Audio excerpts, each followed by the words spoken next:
ইসলামেরই জন্য দেশের হয়েছে জন্ম, ইসলামের বিরুদ্ধে গেলে দেশ হবে ভিন্ন, ঠিক না?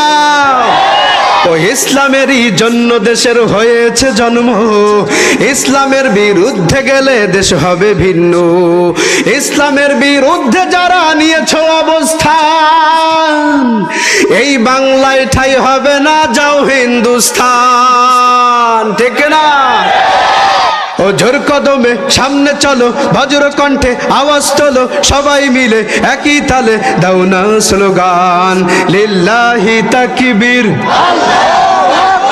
নারায়ে তাকবীর।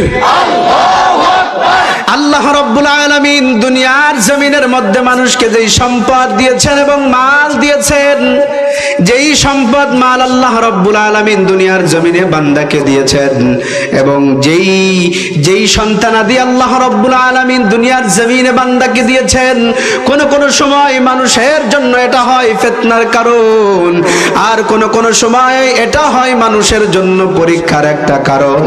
এজন্য ভাইরা আমার, কিভাবে আমার জন্য ফিতনা হয়, কিভাবে পরীক্ষা হয়, এটা আমাদের জানা দরকার আছে না নাই? মুসলমান ভাইরা রে আমার, আল্লাহ রাব্বুল আলামিন দুনিয়ার জমিনে মানুষকে মাল সম্পদ দিয়েছেন। এই সম্পদ আমাদের জন্য কোন সময় পরীক্ষা, আবার কোন সময় আমাদের জন্য, আবার কোন সময় এটা হবে বিপদের কারণ। কোন সময় আমার জন্য, দেখেন আমি আল্লাহ রাব্বুল আলামিন আমাকে যেই মাল সম্পদ দিয়েছে, এই মালের একটা যাকাত, একটা অংশ আল্লাহর রাস্তায় খরচ করা দরকার আছে না নাই?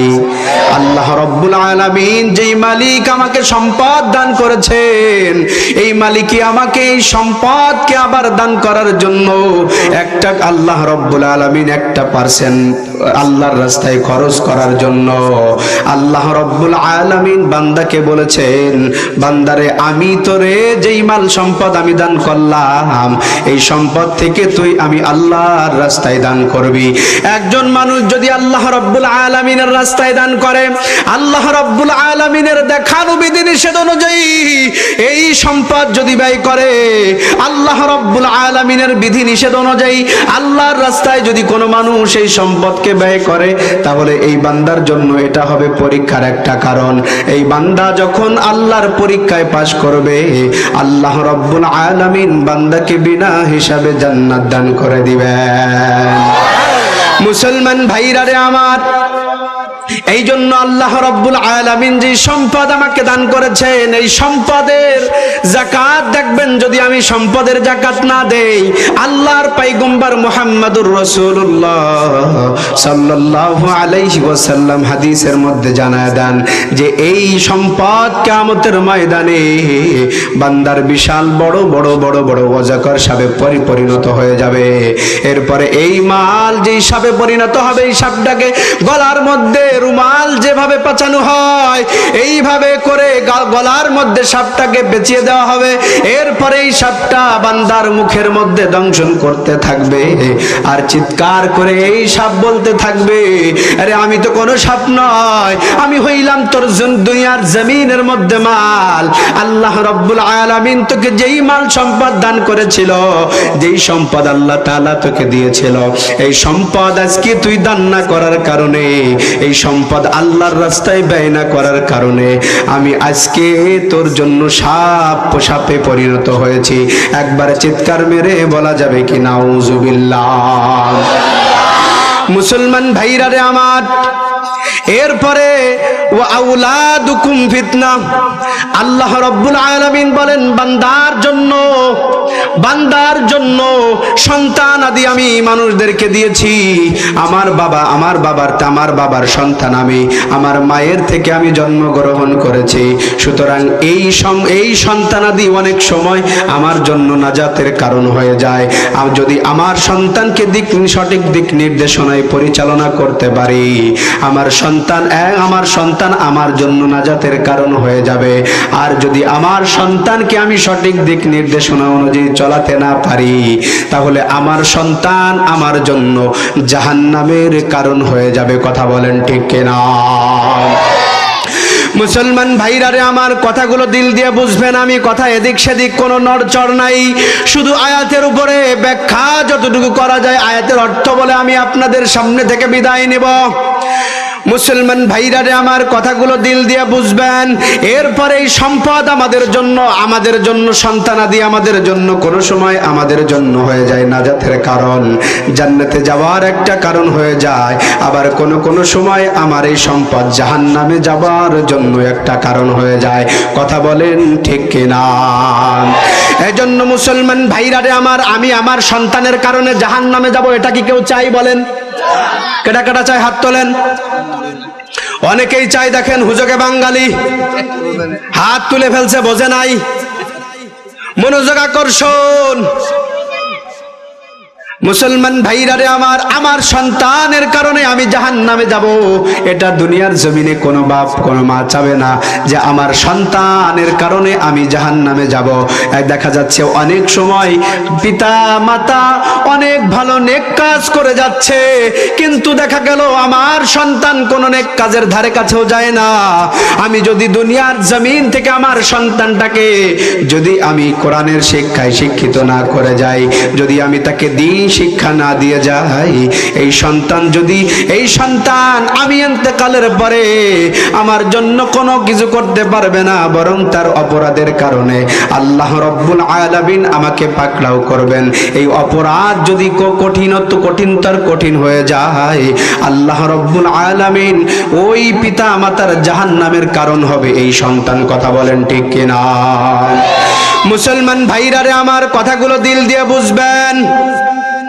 এই জন্য সন্তান আদিকে দেখবেন, আপনাদের এই মাদ্রাসা রয়েছে, পার্শ্ববর্তী মাদ্রাসা, এই মাদ্রাসায় আপনি আপনার সন্তানকে কোরআন শিক্ষা দিবেন। এই সন্তানগুলো কত কষ্ট করে জানেন না? কত কষ্ট করে সন্তানগুলো, কত কষ্ট করে। এই কষ্ট আল্লাহ রব্বুল আলামিন মাতা পিতার আমল নামায় এর একটা সওয়াবের ভাগ মাতা পিতার আমল নামায় আল্লাহ তাআলা দিয়ে দেয়। একবার চিৎকার মেরে বলা যাবে কি সুবহানাল্লাহ। মুসলমান ভাইরা রে আমার, সন্তানকে আমি কিভাবে লালন পালন করব? সন্তানকে ভালো কিভাবে করব?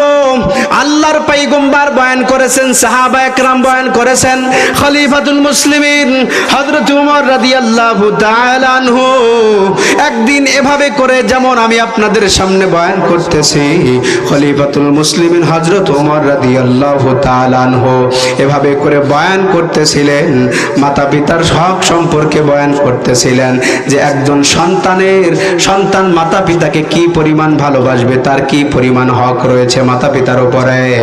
এটা নিয়ে আলোচনা করতে করতে যখন আলোচনা শেষ পর্যায়ে হয়ে গেল, এক মাঝখান থেকে একজন বৃদ্ধ উঠে চলে গেল, যে দৌড়িয়ে গিয়ে তার বাড়ি থেকে তার সন্তানকে নিয়ে হযরত ওমর রাদিয়াল্লাহু তাআলা আনহুর খেদমতে এসে হাজির হইলেন।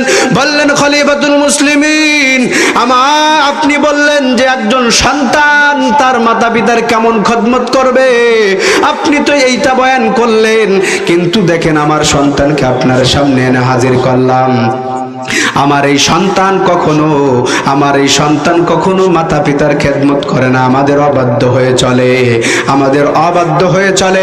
ওমর রাদিয়াল্লাহু তাআলা আনহুর কাছে যখন পেশ করলেন এই দরখাস্ত, এরপরে হযরত ওমর রাদিয়াল্লাহু তাআলা আনহু যুবককে পাশে বসাইলেন। বসানোর পরে বললেন, যুবক বলো, তুমি কেন তোমার মাতা পিতার অবাধ্য আচরণ করো? তুমি কেন তোমার মাতা পিতার কথাবার্তা শোনো না? কারণটা কি? কারণ তুমি জানো না, যদি কোনো ব্যক্তি মাতা পিতা যদি কোনো সন্তানের উপরে সন্তুষ্ট হয়ে যায়, আল্লাহ রব্বুল আলামিনও ওই সন্তানের উপরে সন্তুষ্ট হয়ে যায়। একবার চিৎকার মেরে বলা যাবে কি সুবহানাল্লাহ। মুসলমান ভাইরা রে আমার, কথাগুলো দিল দিয়ে বুঝবেন। পক্ষান্তরে যদি আমার মাতা পিতা আমার উপর অসন্তুষ্ট হয়ে যায়, তাহলে আমার উপরে আমার মাতা পিতা যদি অসন্তুষ্ট হয়ে যায়, আল্লাহ রব্বুল আলামিন ওই সন্তানের উপরে অসন্তুষ্ট হয়ে যাবে। এজন্য সন্তান ভালো করে শোনো, মা বাবার সাথে কখনো অবাধ্য আচরণ করা যাবে না, খারাপ ব্যবহার করা যাবে না।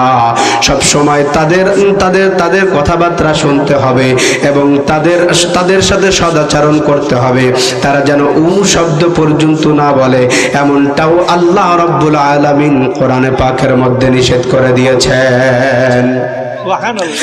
মুসলমান ভাইরা রে আমার, এরপরে এই যুবক ওমর রাদিয়াল্লাহু তাআলা আনহুকে বললেন, হযরত ওমর, আপনি তো আমাকে বললেন মাতা পিতাকে কেমন ভাবে আমি খেদমত করব, তাদের খেদমত কেমন করব, কিন্তু আমার উপরে কি, মাতা পিতার উপরে কি আমার উপরে কিছু হক রয়েছে? এমন কোন হক আছে কিনা যে সন্তানের উপরে এমন কোন হক আছে কিনা মাতা পিতার? এরপরে হযরত ওমর রাদিয়াল্লাহু তাআলা আনহু বললেন, হ্যাঁ অবশ্যই আছে, মাতা পিতার অবশ্যই সন্তানের উপরে কিছু হক রয়েছে, এই হকগুলো। এরপরে হযরত ওমর রাদিয়াল্লাহু তাআলা আনহু এই বৃদ্ধকে ডেকে ডেকে বললেন, শোনো, তোমার সন্তান খুব সুন্দর একটা প্রশ্ন করেছে। মুসলমান ভাইরা রে আমার, কথাগুলো দিল দিয়ে বুঝবেন। বলে, শোনো, তোমার সন্তান যে প্রশ্ন করেছে, শোনো, মৌলিক ভাবে সন্তানের উপরে 3টা হক রয়েছে। সন্তানের উপরে, মাতা পিতার সন্তানের উপরে 3টা হক রয়েছে। যদি এই 3টা তোমার সন্তানের উপরে প্রয়োগ না করো, তাহলে আল্লাহর আদালতে তোমার কোনো মামলা দায়ের কাজে আসবে না। মুসলমান ভাইরা রে আমার, কথাগুলো দিল দিয়ে বুঝবেন। এরপর হযরত ওমর রাদিয়াল্লাহু তাআলা আনহু বললেন, ও সন্তানের বাপ, শোনো, তোমার উপরে 1 নাম্বার কর্তব্য হলো আইয়ান তাকিয়া উম্মাহু। হযরত ওমর রাদিয়াল্লাহু তাআলা আনহু বললেন, 1 নাম্বার তোমার উপরে কর্তব্য হলো তুমি তোমার সন্তানের জন্য ভালো একটা মা চয়ন করতে হবে। তোমার ভালো একটা মা তোমার সন্তানের জন্য চয়ন করতে হবে। আচ্ছা বলেন তো, আমার যদি সন্তানের জন্য যদি ভালো মা চয়ন করতে হয়, বিবাহের আগে না পরে? জোরে আওয়াজ দিয়ে বলেন, আগে না পরে? আগে। আগে আমার যাচাই বাছাই করে দেখতে হবে আমার সন্তানের জন্য উপযোগী মা কিনা। এটা যাচাই বাছাই করে, বর্তমান যুবক তোমরা যারা আছো তোমাদেরকে বলছি, এটা যাচাই এবং বাছাই করে একজন নেককার স্ত্রী তুমি ঘরে আনো। ঘরে আনার মাধ্যমে কি ফায়দা হবে? তুমি একটা কম করে হলেও কমপক্ষে একটা ভালো সন্তান তুমি ওই মায়ের থেকে উপহার পাবে। এজন্য মুহতারাম হাজিরিন, ওমর রাদিয়াল্লাহু তাআলা আনহু বললেন, সর্বপ্রথম তুমি একটা মা চয়ন করবা, সুন্দর একটা মা চয়ন করবা। এখন সুন্দর মা চয়ন করবেন কিভাবে? সব তো ভালো দেখা যায়, খারাপ কারা? দেখতে গেলে সবাই ভালো, কথা বলেন ঠিক কিনা? আশেপাশে খোঁজ নিবেন ভাই, সে হবে আপনার অর্ধাঙ্গিনী। আর যারা বিবাহ করেই ফেলেছেন, বোঝাবেন। একটা কথা মনে রাখবেন, আমার স্ত্রী যদি স্টার জলসা, জি বাংলা দেখা নাটক দেখতে বলা হয়, আমার সন্তান হবে এর চাইতে জঘন্যতম আরো খারাপ কিছু দেখার মতো, কথা বলেন ঠিক কিনা? আমার সন্তান আরো খারাপ কিছু দেখবে। আমার সন্তান, আমি যদি স্টার জলসা, জি বাংলা, আমার মা বোনেরা যদি এটা দেখে থাকে। এজন্য মুহতারাম হাজিরিন, আমি বিবাহ যেহেতু করেই ফেলেছি, এখন আমার স্ত্রীকে লাইনে আনবো কিভাবে, এর পদ্ধতি আপনার জানতে হবে। কিভাবে লাইনে আনা যায়, যত ছলে বলে কৌশলে হোক, বুঝিয়ে শুনিয়ে আমার স্ত্রীকে লাইনে আনতে হবে। অন্যথায় আমার এই স্ত্রী যদি ওই স্টার জলসা, জি বাংলা দেখতে বলা হয়, আমার সন্তানও ওই টাইপের হবে। আমার সন্তানও ওই টাইপের হবে। এজন্য মুহতারাম হাজিরিন, আমাদের একটা কথা সব সময় মাথায় রাখতে হবে যে আমি যখন বিবাহ করব, আমার সন্তানের জন্য সুন্দর একটা মা চয়ন করব, সুন্দর একটা মা চয়ন করব। আমার সন্তানের জন্য যদি আমি সুন্দর একটা মাকে উপহার দিতে পারি, তাহলে আমার সন্তানও সুন্দর হবে। এর মধ্যে আপনার কোনো ভুল নাই, কথা বলেন ঠিক কিনা? মুসলমান ভাইরা রে আমার, কথাগুলো দিল দিয়ে বুঝবেন। ছোট্ট একটা ঘটনা বলি আপনাদের সামনে। হযরত ওমর রাদিয়াল্লাহু তাআলা আনহুর ঘটনা তো আপনাদের সামনে বললাম। 1 নাম্বার পয়েন্ট মনে রাখবেন। 1 নাম্বার, ওমর রাদিয়াল্লাহু তাআলা আনহু বাপকে নসিহত করলেন, আইয়ান তাকিয়া উম্মাহু, তোমার সর্বপ্রথম সন্তানের জন্য একটা ভালো মা চয়ন করতে হবে, একটা নেককার মা চয়ন করতে হবে।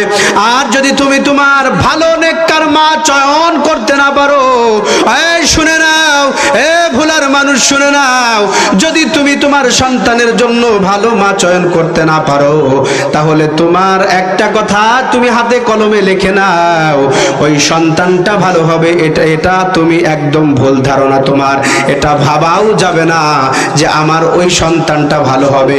এই জন্য মুসলমান ভাইরা রে, আমার কথাগুলো দিল দিয়ে বুঝবেন।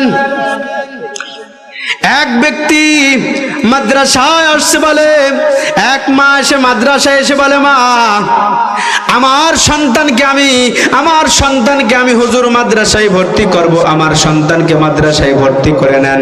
মায়ের কথা মতো সন্তানকে মাদ্রাসায় ভর্তি করে নেওয়া হলো, নুরানিতে ভর্তি করে দিয়েছে। এরপরে হুজুর ভর্তি করে দিয়ে এরপরে হুজুর যখন তাকে পড়ানোর জন্য ওই ছাত্রকে নিয়ে বসলেন, বসার পরে হুজুর যখন বলে, বাবা বলো আলিফ, এরপরে এই সন্তান বলে আউযু বিল্লাহি মিনাশ শাইতানির রাজিম। এরপরে আবার যখন বলে বলো বাবা বা, এই সন্তান এবার শুরু করে দেয় বিসমিল্লাহির রহমানির রহিম। মুসলমান ভাইরা রে, আমার কথাগুলো দিল দিয়ে বুঝবেন। মা গুণে ছেলে কিভাবে হয় শোনেন, সন্তান কেমন হয়। এরপরে এক পর্যায়ে আস্তে আস্তে করে 1 পারা নয়, 2 পারা নয়, 15 পারা কোরআন মুখস্থ এই আল্লাহর বান্দা ছোট বাচ্চা শুনিয়ে দিয়েছে। এরপরে ওই মার খোঁজে গিয়েছে, বলে মা আপনার এই সন্তানকে আপনি ভর্তি করে দিয়ে গেলেন নুরানিতে আলিফ বাতা পড়ানোর জন্য, কিন্তু আজকে আমরা দেখলাম আপনি আমাদের সাথে কি ইয়ারকি ঠাট্টা মারতে আসছেন নাকি? আপনার সন্তান শুধু আমরা যা বলি তার আগে আগে ও বলতে পারে, শুধু তাই নয়, আপনার এই সন্তান আমাদেরকে 1 পারা নয়, 2 পারা নয়, 15 পারা আমাদেরকে মুখস্থ শুনিয়ে দিয়েছে, 15 পারা কোরআন আমাদেরকে মুখস্থ শুনিয়ে দিয়েছে। একবার চিৎকার মেরে বলা যাবে কি সুবহানাল্লাহ। মুসলমান ভাইরা রে আমার, এরপরে এই মাস হুজুরকে বললেন, হুজুর আমার কোনো ক্রেডিট না, তবে আমার একটা ক্রেডিট আছে হুজুর, আমি 15 পারার হাফেজ, আমি 15 পারার হাফেজা। আমার এই সন্তান যখন গর্ভে ধারণ করি, আমার এই সন্তান গর্ভে ধারণ করার পরে আমার এই সন্তানকে গর্ভে নিয়ে আমি লাগাতার 15 পারা আমি কোরআন শরীফ নিয়মিত পড়তাম। এরপরে আবার যখন আমার এই সন্তান ভূমিষ্ঠ হয়েছে, এরপরে আমি যখন পবিত্র হয়ে গিয়েছি, তারপরে কোলে করে নিয়ে আমার এই সন্তানকে আমি প্রত্যেক দিন সকাল সন্ধ্যা সময় পেলেই কোরআন তেলাওয়াত করতাম। এজন্য মুসলমান ভাইরা রে আমার, মা গুণে সন্তান হয়, কথা বলেন ঠিক কিনা? এজন্য আমার মাকে যদি আমার সুন্দর মতো আমি মা চয়ন করতে পারি, তাহলে আমার জন্য হবে সোনায় সোহাগা সন্তান। আর যদি আমি মা সুন্দর চয়ন করতে না পারি, তাহলে আমার এই সন্তান ভালো হবে এটা আশা করা যায় না। মুসলমান ভাইরা রে আমার, কথাগুলো দিল দিয়ে বুঝবেন। এরপরে ওমর রাদিয়াল্লাহু তাআলা আনহু বললেন, আইয়ান তাকিয়া উম্মাহু, ও পিতা শোনো, সন্তানের বাবা শোনো, তোমার সর্বপ্রথম একটা নেককার মা যদি তুমি তোমার সন্তানের জন্য চয়ন করতে পারো, তাহলে তোমার সন্তান কোশ্চিন কালেও তোমাদের কারো কোনোদিন অবাধ্য হবে না। মা চয়ন করেছেন কেমন? হাসান এবং হুসাইন রাদিয়াল্লাহু তাআলা আনহুমা আজমাইনের জন্য, আলী রাদিয়াল্লাহু তাআলা আনহু সন্তানদের জন্য কেমন মা চয়ন করেছেন। হযরত আলী রাদিয়াল্লাহু তাআলা আনহু বিবাহ করেছেন ফাতেমা রাদিয়াল্লাহু তাআলা আনহাকে, আল্লাহর পয়গম্বরের একজন আদরের কন্যা হযরত ফাতেমা রাদিয়াল্লাহু তাআলা আনহা। এই ফাতেমা রাদিয়াল্লাহু তাআলা আনহা যখন বিবাহ বন্ধনে আবদ্ধ হইলেন, হবার পরে সন্তান আদি হয়ে গেল, হাসান হুসাইন হয়ে গেল। হাসান হুসাইন যখন ভূমিষ্ঠ হইল, তারা আস্তে আস্তে বড় হতে লাগলো। এক পর্যায়ে বড় হয়ে গেল। একদিন হঠাৎ করে ফাতেমা রাদিয়াল্লাহু তাআলা আনহা ঘুমের ঘরের মধ্যে সাহারি খেয়ে যখন ঘুমিয়েছে, সাহারি খেয়ে সাধারণত আগে আগে আদায় করে ঘুমিয়ে যায়, কথা বলেন ঠিক কিনা? ঘুমায় কি ঘুমায় না? হুজুর এদিক ঘুমায় না? মুসলমান ভাইরা রে, আমার কথাগুলো দিল দিয়ে বুঝবেন। ফাতেমা রাদিয়াল্লাহু তাআলা আনহা ঘুমিয়ে গেলেন। তিনি ঘুমিয়ে গেলেন, সাহারি করার পর তিনি ঘুমিয়ে গেলেন। ঘুমিয়ে যাওয়ার পরে আল্লাহর রাসূল সাল্লাল্লাহু আলাইহি ওয়াসাল্লাম ফাতেমার স্বপ্নের মধ্যে চলে আসলেন। এসে বললেন, ফাতেমা রে, তুই দুনিয়ার জমিনে সাহারি করছো, কিন্তু তুই আমি পয়গম্বরের সাথে, তোর বাবার সাথে তুই এসে ইফতারি করবি। মুসলমান ভাইরা রে, আমার কথাগুলো দিল দিয়ে বুঝবেন। হযরত আলী রাদিয়াল্লাহু তাআলা আনহু কেমন একজন মা চয়ন করেছেন। এমন আপনার যখন ফাতেমা স্বপ্নে দেখলেন, ফাতেমার বুঝতে বাকি নাই, আল্লাহর রাসূল সাল্লাল্লাহু আলাইহি ওয়াসাল্লাম যেহেতু আমার বাবা, যেহেতু আমার কাছে স্বপ্নে যেহেতু এসে বলছে, মা তুমি ইফতারি করবা আমার কাছে এসে, সুতরাং তার মানে ইফতারির আগেই দুনিয়া থেকে আমার বিদায় হয়ে যেতে হবে। এই জন্য কান্নাকাটি শুরু করে দিলেন। আর বাড়ির যে কাজগুলো আছে দৌড়িয়ে দৌড়িয়ে কাজগুলো সারছেন। এরপরে ফাতেমা রাদিয়াল্লাহু তাআলা আনহার এই কাজগুলো দেখিয়া আলী রাদিয়াল্লাহু তাআলা আনহু বললেন, ও ফাতেমা রে, তোমাকে অন্য দিনের তুলনায় দেখি তুমি দৌড়িয়ে দৌড়িয়ে ঘরের কাজগুলো সারছো, কারণটা কি? এত দ্রুত ঘরের কাজ সারছো, কারণটা কি জানতে চাই।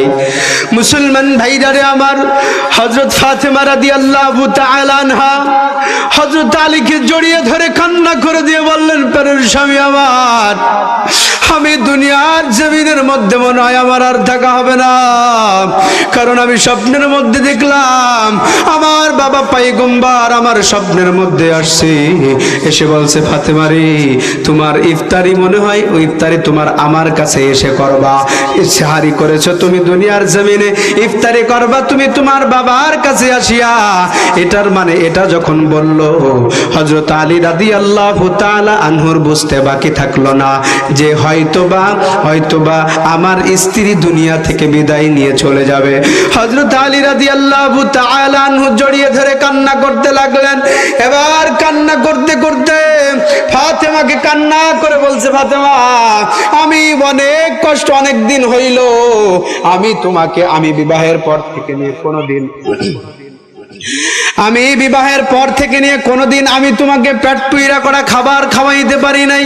আমার সংসারে অভাব কোনোদিন কাটে নাই, আমি কোনোদিন তোমাকে পেট পুরে করা খাবার খাওয়াইতে পারি নাই রে ফাতেমা। সুতরাং তুমি আল্লাহর কাছে যদি আমার নামে মামলা দায়ের করো, তাহলে আল্লাহ তাআলা আমাকে ক্ষমা করবে না রে, আমার জাহান্নাম ছাড়া কোনো উপায় থাকবে না রে ফাতেমা। ফাতেমা রে, তুই আমাকে মাফ করে দাও। যদি তুমি আমাকে মাফ না করো, আল্লাহ রাব্বুল আলামিন আমাকে ক্ষমা করবে না। আমি কত ধরনের কোন রকমের তোমাকে সুখ শান্তিতে আমি রাখতে পারি নাই, কারণ আমার অভাব সংসারে সবসময় অভাব লেগেই ছিল, যার কারণে আমি তোমাকে কখনো সুখ শান্তির মধ্যে রাখতে পারি নাই। মুসলমান ভাইরা রে, আমার কথাগুলো দিল দিয়ে বুঝবেন। এরপরে হযরত আলী রাদিয়াল্লাহু তাআলা আনহুকে ফাতেমা জড়িয়ে ধরে বললেন, প্রাণের স্বামী আমার বাবা আপনার সাথে আমাকে বিবাহ বন্ধনে আবদ্ধ করেছিলেন, কিন্তু এমনও হতে পারে হয়তোবা কোনোদিন আপনার সাথে অনেক কথা কার্যে যদি আপনি কষ্ট পেয়ে থাকেন, তাহলে মেহেরবানি করে আমাকে ক্ষমা করে দিবেন। আপনি যদি ক্ষমা না করেন, আল্লাহ রব্বুল আলামিন আমাকে হয়তোবা ক্ষমা করবে না। মুসলমান ভাইরা রে, আমার কথাগুলো দিল দিয়ে বুঝবেন। এরপরে ফাতেমা রাদিয়াল্লাহু তাআলা আনহা এবং আলী রাদিয়াল্লাহু তাআলা আনহু দুজন জড়িয়ে ধরে কান্নাকাটি করা ছাড়া আর কোনো উপায় নাই। একে অপরের কাছে মাপ চাচ্ছে। হঠাৎ করে হাসান আর হুসাইন রাদিয়াল্লাহু তাআলা আনহুম তারা দুজন ঘরে এসে হাজির হইল। এসে দেখে মাও কান্দে বাবাও কান্দে, কারণটা কি? এবার জিজ্ঞাসা করে, মা তুমি কেন কান্দো? বাবাও বা কেন কান্দে? কারণটা কি একটু জানতে চাই। মুসলমান ভাইরা আমার কথাগুলো দিল দিয়ে বুঝবেন। বলে কেন কান্দে, কেন কান্দো? বলে কান্দি, কোনো সমস্যা নাই, যাও তুমি একটু দৌড়িয়ে গিয়ে যাও, তোমরা দুজন তোমার নানার কবরের পাশে যাও। নানার কবরের পাশে গিয়ে দাঁড়া, নানার সাথে কিছু কথা বলো, নানার সাথে একটু কথা বলে আসো। আর ফাতেমা রাদিয়াল্লাহু তাআলা আনহার এটা অভ্যাসে পরিণত ছিল, অভ্যাস ছিল। যখন ঘরের কাজ বেশি থাকতেন তখন হাসান আর হুসাইন রাদিয়াল্লাহু তাআলা আনহুমকে বলতেন, যাও তোমার নানার কবরের কাছে গিয়ে দাঁড়িয়ে তোমার নানার সাথে একটু কথা বলে আসো। মুসলমান ভাইরা আমার কথা আবার কিভাবে বলে? আমরা যারা দেখা যায় হাজী মানুষ, যারা নবীজির রওজা মুবারকের কাছে যায়, রওজা মুবারকের কাছে গিয়ে সালাম জানায়, কিন্তু রওজা মুবারকের কাছে যে সালাম জানানোর পরে আল্লাহর রাসূল আমাদের সাথে কিন্তু সাধারণত কথা বলে না। কথা বলেন ঠিক কিনা? তাহলে হাসান হুসাইনের সাথে কথা বলে কিভাবে? বলে, ভাই আল্লাহ রব্বুল আলামিন যদি মরা গাছকে বলে, এ মরা গাছ জ্যান্ত হয়ে যা, এ গাছ কথা বল, এই গাছ কথা বলার ক্ষমতা রাখে কি রাখে না? কথা বলেন ঠিক কিনা? মুসলমান ভাইরা আমার ঠিক তেমনি ভাবে কিভাবে কথা বলে সেটা আমাদের বুঝে আসবে না। হাসান আর হুসাইন দুজন আল্লাহর রাসূল সাল্লাল্লাহু আলাইহি ওয়াসাল্লামের কবরের কাছে গিয়া তারা দুজন যখন কথা বলে, আল্লাহর পয়গম্বর হাসান হুসাইনকে বলে, হাসান রে, হুসাইন রে, তোরা কেন এখানে আসছো? এখানে কেন আসছো? আমার সাথে অন্যদিনও কথা বলতে পারবি, যা দৌড়িয়ে যা, দৌড়িয়ে যা, তোর মার কাছে গিয়ে একটু সময় কাটা। বলে, না না, কেন? মাকে দেখলাম কান্না করতে আর বাবাকে দেখলাম কান্না করতে, দুজনই কান্না করছে। এর কারণটা কি? দুজন কান্না করছে। ও না না, একটু জানায়া দেন। মুসলমান ভালো করে লক্ষ্য করে শুনবেন। একজন মা চয়ন করবেন কিভাবে, আমি সেটাই বোঝানোর জন্য আপনাদের সামনে এই ঘটনাটা টানতে হচ্ছে। হযরতে আলী রাদিয়াল্লাহু তাআলা আনহুর দুই পুত্র হাসান হুসাইন রাদিয়াল্লাহু তাআলা আনহু দুজন চলে গেলেন। বললেন, যখন নানার কবরের পাশে গেলেন, নানা বললেন, যাও দৌড়িয়ে যাও, তোমার মা আজকের পরে দুনিয়ার জমিনে তোমার মাকে আর পাবো না। আজকের পরে তোমার মাকে দুনিয়ার জমিনের মধ্যে আর পাবা না। যাও দৌড়িয়ে যাও, তোমার মার কাছে যাও, তোমার মাকে গিয়ে, তোমার মাকে আর মাকে গিয়ে মন ভরে দেখে নাও, কথাকে যা বলার বলে নাও। এরপরে দৌড়িয়ে আসছে। আসার পরে ফাতেমা রাদিয়াল্লাহু তাআলা আনহাকে বললেন, মা কেন তুমি আমাদের সাথে এমন ধোঁকাবাজি করলে, মিথ্যা কথা বললে গো মা? কারণ তুমি তো, নানা বলল তুমি আজকে নাকি দুনিয়া থেকে চলে যাবা। এরপরে বাচ্চাদেরকে নিয়ে চারজন সদস্য ঘরের মধ্যে চারজন কান্নাকাটি শুরু করে দিলেন, জড়িয়ে ধরে একে অপরকে কান্নাকাটি শুরু করে দিলেন। কান্নার রোল পড়ে গেল বাড়ির ভিতরে, কান্নার রোল। এক পর্যায়ে হযরত ফাতেমা রাদিয়াল্লাহু তাআলা দুনিয়ার জমিন থেকে বিদায় যখন নেবেন, তার আগ মুহূর্তে আলীকে বললেন, আলী রে, ও আমার প্রাণের স্বামী, শোনো, আমার কিছু একটা ওসিয়ত তোমার কাছে আমি করে যাই। এই ওসিয়তটা তুমি পালন করবা, পুঙ্খানুপুঙ্খভাবে পালন করার চেষ্টা করবা। আলী রাদিয়াল্লাহু তাআলা আনহু বললেন, ও স্ত্রী ফাতেমা রে, তুমি যেই শর্ত আমাকে দিবা, যেই ওসিয়ত তুমি আমাকে করবা, ঠিক সেই ওসিয়ত আমি পুঙ্খানুপুঙ্খভাবে পালন করার চেষ্টা করব। মুসলমান ভাইরা আমার, ফাতেমা রাদিয়াল্লাহু তাআলা আনহা বললেন, আলী গো, একটা ওসিয়ত তোমাকে আমি করে যাই। আমি যখন ইন্তেকাল করব তুমি সঙ্গে সঙ্গে আমাকে দাফন করে দিবা, তুমি একটা মুহূর্তের জন্য আর দেরি করবা না, মাইকের মধ্যে এলান করবা না যে নবীজির কন্যা ফাতেমা দুনিয়ার জমিন থেকে বিদায় নিয়ে চলে গেছে, এমন এলানও যেন না করা হয়, এমন এলানও করবা না। সুতরাং এই কথা বললেন। আর একটা কথা বললেন, আলী বললেন কেন এমন করব? বলে ও প্রাণের স্বামী আমার, আমি যখন আল্লাহর রাসূল সাল্লাল্লাহু আলাইহি ওয়াসাল্লামের কন্যা, আমি যখন পর্দার আয়াত নাজিল হওয়ার পর থেকে কোনোদিন আমি জন্মের পর থেকে এরপরে আমি যখন সাবালক হইলাম, আমি কি পরিমাণ মোটা, কতটুকু উঁচু লম্বা, এটা অনেকেই দেখে নাই, অধিকাংশ মানুষ এটা দেখে না, হাতে গোনা কয়েকজন হয়তো বা দেখেছে। সুতরাং যদি মাইকের মধ্যে এলান করেন সমস্ত মানুষ আসবে দাফন কাফন করার জন্য, আমার জানাজা পড়ার জন্য লোকে লোকারণ্য হয়ে যাবে। আলী গো, আমি এটা চাই না, কারণ আমাকে যদিও কাফনের মধ্যে রেখে দেওয়া হবে, তারপরেও আমাকে তো বোঝা যাবে যে আমি কতটা মোটা। ওই ফাতেমা কতটা মোটা মানুষ দেখে বুঝে ফেলবে, ফাতেমা কতটা লম্বা ছিল মানুষ সেটাও দেখে বুঝে ফেলবে। সুতরাং এটাও যেন কেউ বুঝতে না পারে।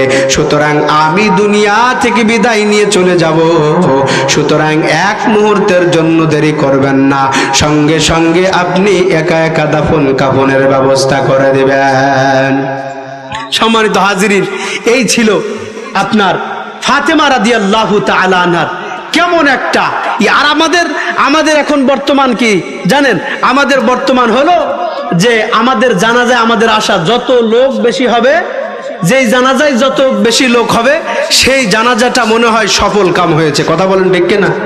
আমাদের সমাজ এমন কিনা যে যেই জানাজার ভিতরে যত লোক সেই জানাজাটা মনে হয় সফল কাম।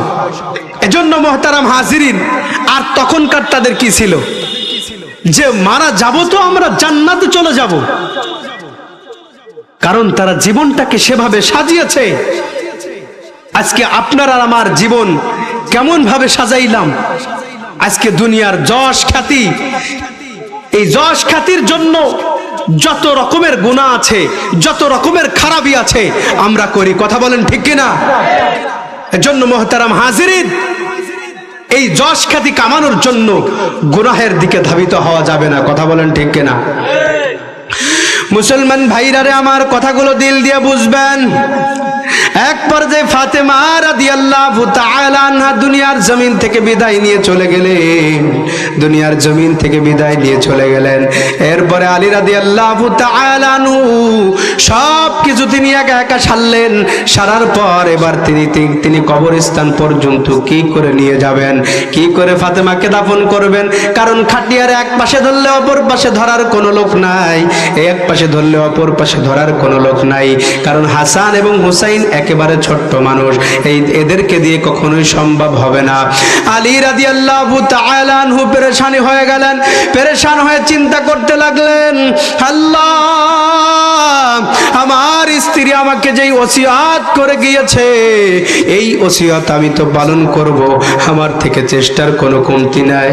তবে আমি আমার স্ত্রীকে কেমন করে আমি কবরস্থান পর্যন্ত নিয়ে যাব? মুসলমান ভাইরা রে আমার, হঠাৎ করে হযরত আবু যর রাদিয়াল্লাহু তাআলা আনহু আলী রাদিয়াল্লাহু তাআলা নূর দরজার সামনে এসে হাজির হয়ে গেলেন।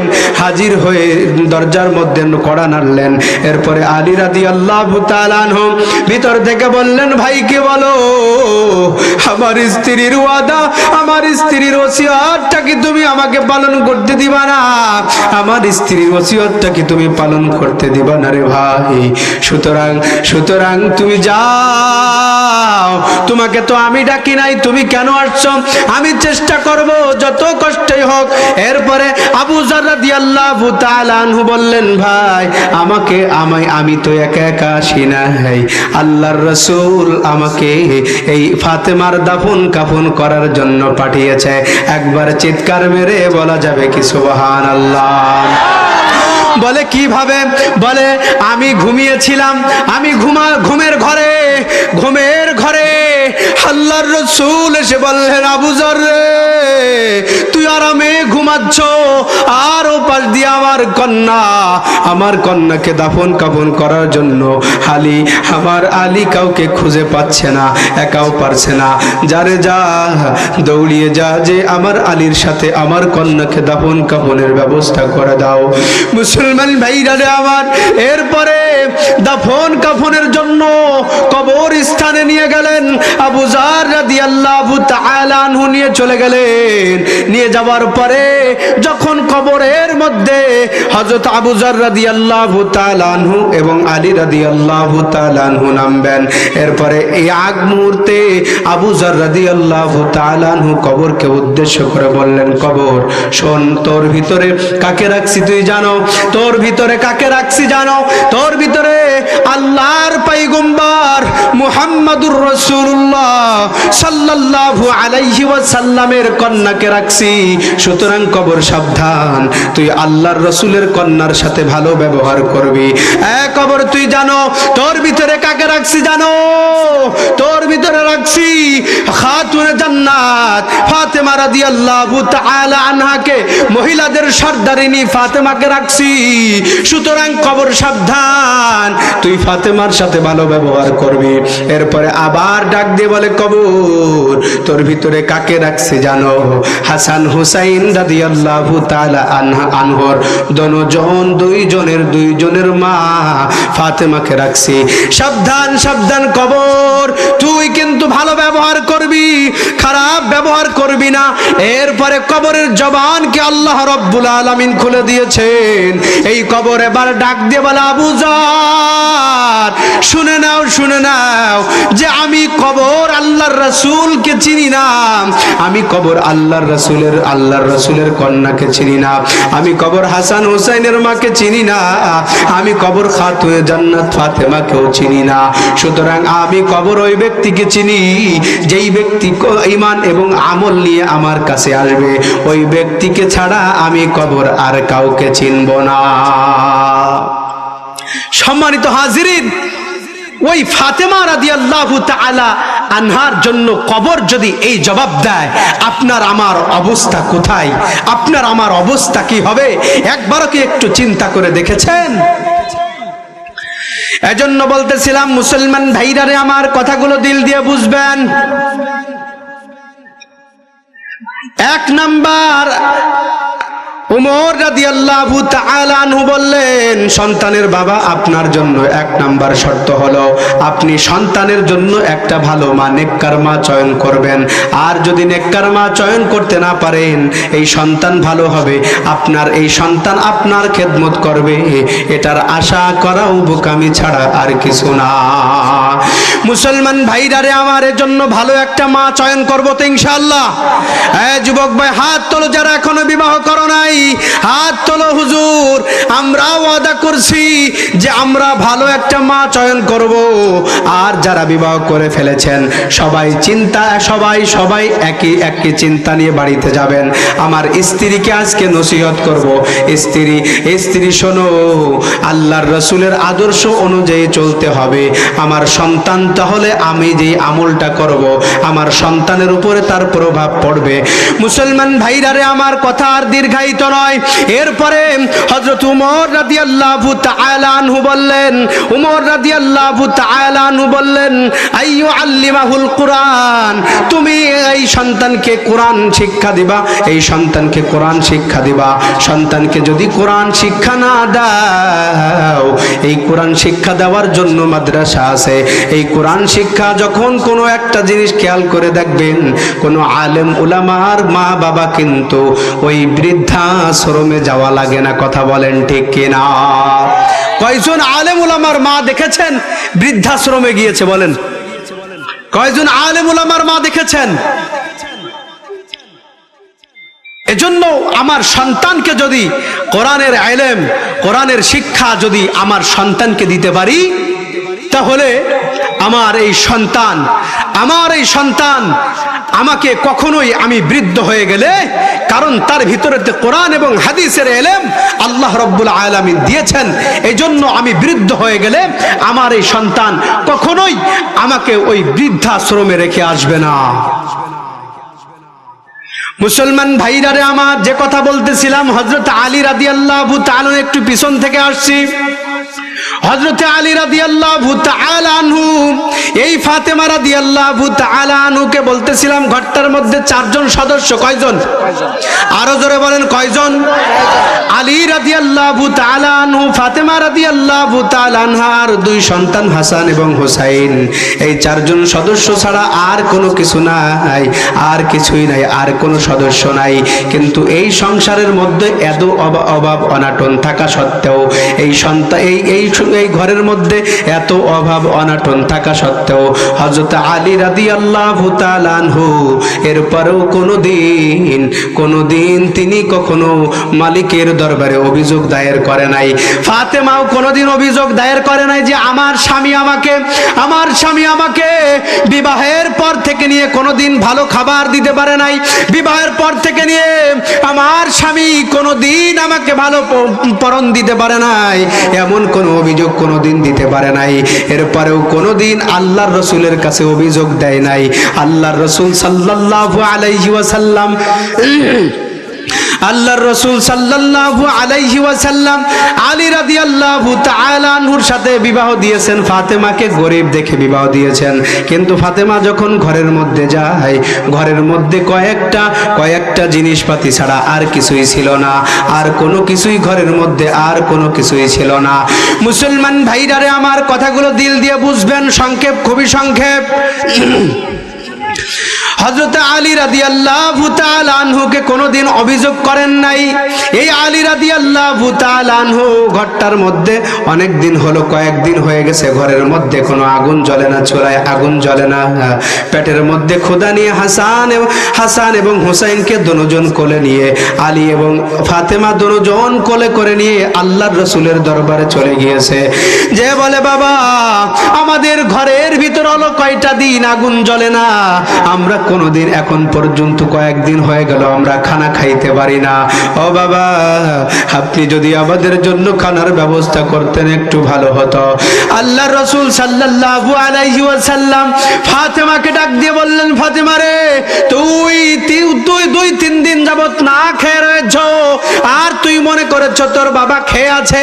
আল্লাহর রাসূল সাল্লাল্লাহু আলাইহি ওয়াসাল্লাম সঙ্গে সঙ্গে তিনার জুব্বাটা উঠাইলেন, উঠাইয়া দেখাইলেন। ফাতেমা রাদিয়াল্লাহু তাআলা আনহা দেখলেন আল্লাহর রাসূলের পেটের ভিতরে কাপড় দিয়ে ছোট ছোট 3টা পাথর বাঁধা রয়েছে। আল্লাহর রাসূল সাল্লাল্লাহু আলাইহি ওয়াসাল্লাম বলেন, ফাতেমা 3 দিন হয়ে গেল আমিও কোনো খাবার খাই না রে ফাতেমা, আমিও কোনো খাবার খাই না। এরপরে সান্ত্বনা নিয়ে দুজন যখন বাড়িতে চলে আসলো, বাড়িতে আসার পর আলী রাদিয়াল্লাহু তাআলা আনহু ঘরের ভিতরে ঢুকলেন। ফাতেমা দৌড় দিয়ে আলমারিটা খুললেন, খোলার পর দৌড়িয়ে গিয়ে একটা চাদর এনে আলী রাদিয়াল্লাহু তাআলা আনহুর হাতের মধ্যে এনে দিলেন, দিয়ে বললেন, বাবা এই স্বামী আমার, এই চাদরটা আপনি নিয়ে যান, আমার বাবা আমাকে হাদিয়া দিয়েছিল বিবাহের সময়, সুতরাং এই চাদরটা আপনি নিয়ে যান, আপনি নিয়ে বাজারের মধ্যে বিক্রি করবেন, বাজারের মধ্যে বিক্রি করে আপনি খাবার কিনে আনবেন। আর একটা কথা আপনাকে শিখায়া দেই, সেটা হলো আপনি বলবেন যে এই চাদরটা হলো আল্লাহ রাসূল সাল্লাল্লাহু আলাইহি সাল্লামের হাদিয়া দেওয়া ফাতেমা রাদিয়াল্লাহু তাআলা আনহার চাদর। সুতরাং এটা যদি আপনি বাজারে গিয়ে ওই বাজারের মানুষের কাছে বলতে পারেন, তাহলে এর দাম আর একটু বেড়ে যাবে। 4-5 টাকার চাদর হয়তোবা 6-7 টাকায় আপনি বিক্রি করতে পারবেন। ঠিক তদরূপ কথা অনুযায়ী হযরত আলী রাদিয়াল্লাহু তাআলা আনহু তিনি চাদরটা নিয়ে চলে গেলেন। চাদরটা নিয়ে বাজারে যাওয়ার পরে তিনি 6 টাকা বিক্রি করলেন। বিক্রি করার পরে, সংক্ষেপ করছি ভাইরা আমার, বিক্রি করার পরে হযরত আলী রাদিয়াল্লাহু তাআলা আনহু এবার ওই 6 টাকার খাবার কিনে নিয়ে, ঘরের ভিতরে তো 2-3 দিন হয়ে গেল আগুন জ্বলে না, হাসান হুসাইন কান্না এটা সহ্য করতে পারে না, ফাতেমাও সহ্য করতে পারছে না, আলীও সহ্য করতে পারছে না, যার কারণে আপনার ওই আল্লাহর রাসূলের স্মৃতি বিজড়িত চাদরটুকু হযরত ফাতেমা রাদিয়াল্লাহু তাআলা আনহা বিক্রি করে দিতে প্রস্তুত হয়ে গেলেন। এরপরে খাবার কিনে নিয়ে আলী রাদিয়াল্লাহু তাআলা আনহু আসতেছেন। রাস্তার মধ্যে আসতে আসতে আলী রাদিয়াল্লাহু তাআলা আনহুর কাছে হঠাৎ করে এক আপনার সায়েল এসে হাজির হয়ে গেল, এক ভিক্ষুক এসে হাজির হয়ে গেল। এসে বললেন, ভাই তোমার হাতে খাবার, তোমার তো অনেক দয়া মায়া, আমি কয়েকদিন হলো খাই না, তো আমার খাবারগুলো দেন না। আচ্ছা বলেন তো, যদি আমাদের কাছে কেউ চাইতো এরকমের, এই মুহূর্তে 3 দিন খাই না, সন্তানাদিকেও খায় না, স্ত্রীও খায় না, ঘরের মধ্যে কেউ সবাই অনাহারে, কেউ খাবার পাচ্ছে না, এই মুহূর্তে যদি আমার কাছে এসে বলে যে ভাই ওই খাবারগুলো দাও না, আমরা কেউ ধর্মিয়া বলবো কি বলবো না? আমি খাবার পাচ্ছি না, তোমারে খাবার দেবো কোত্থেকে? মুসলমান ভাইরা রে আমার, হযরত আলী রাদিয়াল্লাহু তাআলা আনহু তিনি খাবারগুলো, নরম হৃদয়ের লোক আলী রাদিয়াল্লাহু তাআলা আনহু তিনি দিয়ে দিলেন খাবারগুলো। তিনার ওই কথার চিন্তা নাই, আমার ঘরের ভিতরে আমার স্ত্রী পুত্ররা না খেয়ে আছে, এই কথা তার মাথায় নাই। হযরত আলী রাদিয়াল্লাহু তাআলা আনহু তিনি খাবারগুলো দিয়ে দিলেন। দেওয়ার পরে এবার চিন্তা করলেন, হায় রে, আমি খাবারগুলো তো সায়েলকে দিয়ে দিলাম, কিন্তু এবার আমি কি করব? আমার সন্তানাদিদেরকে আমি কি খাওয়াবো? কি করব? এই চিন্তা করিয়া আলী রাদিয়াল্লাহু তাআলা মাথা নিচের দিকে দিয়া 2 চোখের পানি ফেলে ফেলে সামনের দিকে, বাড়ির দিকে রওনা করলেন। পথিমধ্যে যাওয়ার পর এক আল্লাহর বান্দা একটা উট নিয়ে আসতেছে, এক আল্লাহর বান্দা আসতেছে। এই আল্লাহর বান্দা উট নিয়ে আসার পরে হযরত আলী রাদিয়াল্লাহু তাআলা আনহুর সামনে এসে হাজির হইলেন। হাজির হয়ে বললেন, ও আলী, তোমাকে আমি চিনি, তুমি হইলা আল্লাহর রাসূল সাল্লাল্লাহু আলাইহি ওয়াসাল্লামের জামাই, তুমি হইলা ফাতেমা রাদিয়াল্লাহু তাআলা আনহার স্বামী, হাসান এবং হুসাইনের বাবা। সুতরাং তোমাকে আমি চিনি, আমি তোমার কাছে আমার এই উটটা বিক্রি করতে চাই। আলী রাদিয়াল্লাহু তাআলা আনহু 2 চোখের পানি ফেলে দিয়ে বললেন, ও ভাই, আমার কাছে তো কোনো টাকা নাই, আমার কাছে কোনো অর্থ নাই, কোনো সম্পদ নাই, তো আমি কি করে তোমার এই উটটা ক্রয় করব? হযরত আলী রাদিয়াল্লাহু তাআলা আনহু এই কথা বলার পর আল্লাহর বান্দা উটওয়ালা এবার বললেন, আলী গো, আমি যেহেতু তোমাকে চিনি, তোমার পরিচয় জানি, সুতরাং তোমার নগদ টাকা দিতে হবে না। এই উটটার দাম হয় প্রায় 200 টাকা অথবা 150 টাকা। সুতরাং আমি তা না, তোমার কাছে মাত্র 100 টাকা বিক্রি করে দিলাম এবং বাকিতে বিক্রি করলাম। পরবর্তীতে তুমি তোমার কাছ থেকে আমি টাকা নিয়ে নিব। একবার চিৎকার মেরে বলা যাবে কি সুবহানাল্লাহ? মুসলমান ভাইরা রে আমার, হযরত আলী রাদিয়াল্লাহু তাআলা আনহু তিনি বললেন, ভাই, তোমাকে আমি চিনি না, তো আমি তোমার টাকাটা কিভাবে দিব?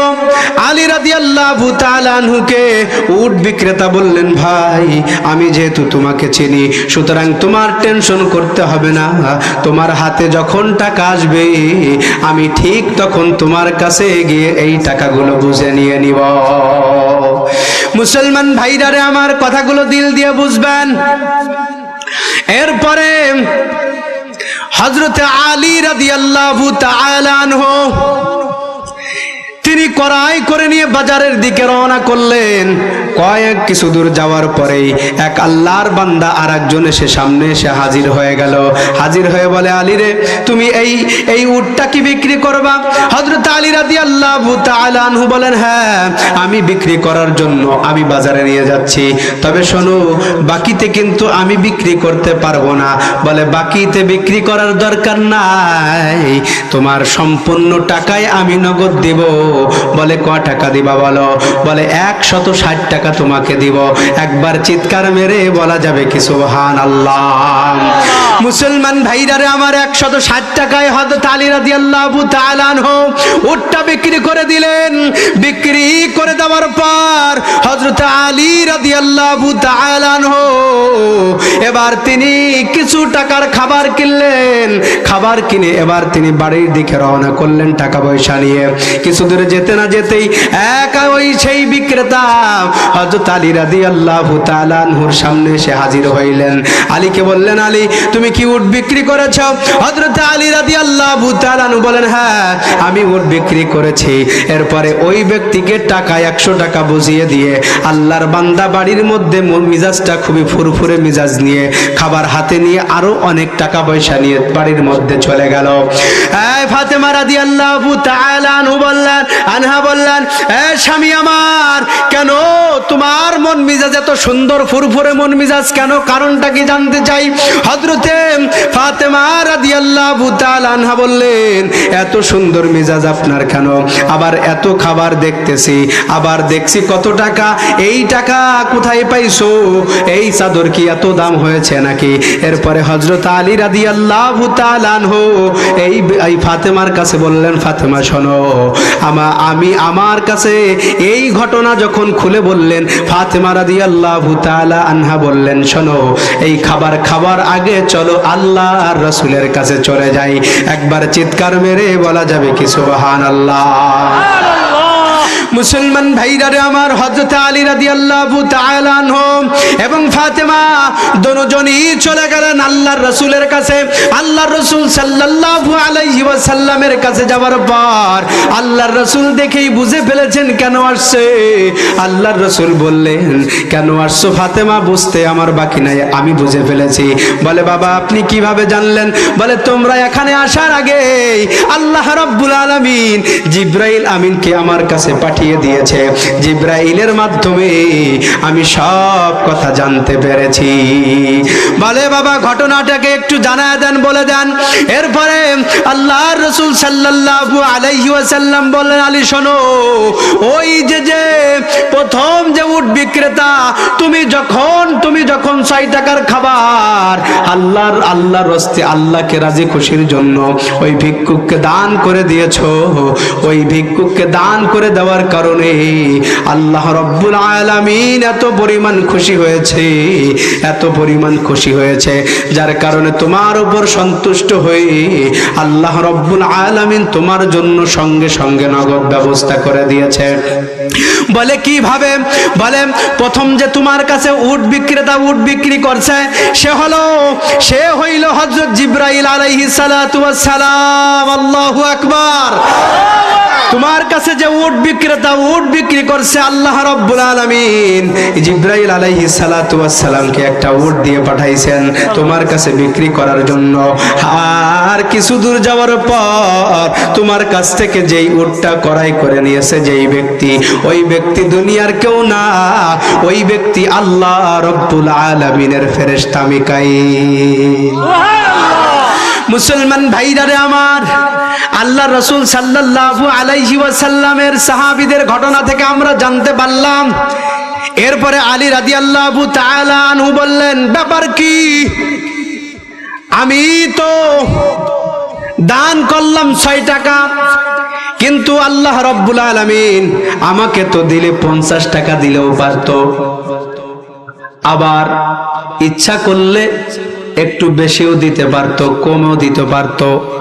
কমও না বেশি না, একদম 60 টাকা কেন হলো? আল্লাহর রাসূল সাল্লাল্লাহু আলাইহি ওয়াসাল্লাম আলীকে বললেন, আলী রে শোনো, তুমি কি শুনতে পারো না? আল্লাহ রাব্বুল আলামিন বান্দা যদি আল্লাহর রাস্তায় 1 টাকা দান করে, আল্লাহ রাব্বুল আলামিন বান্দাকে 10 দান করে দেয়।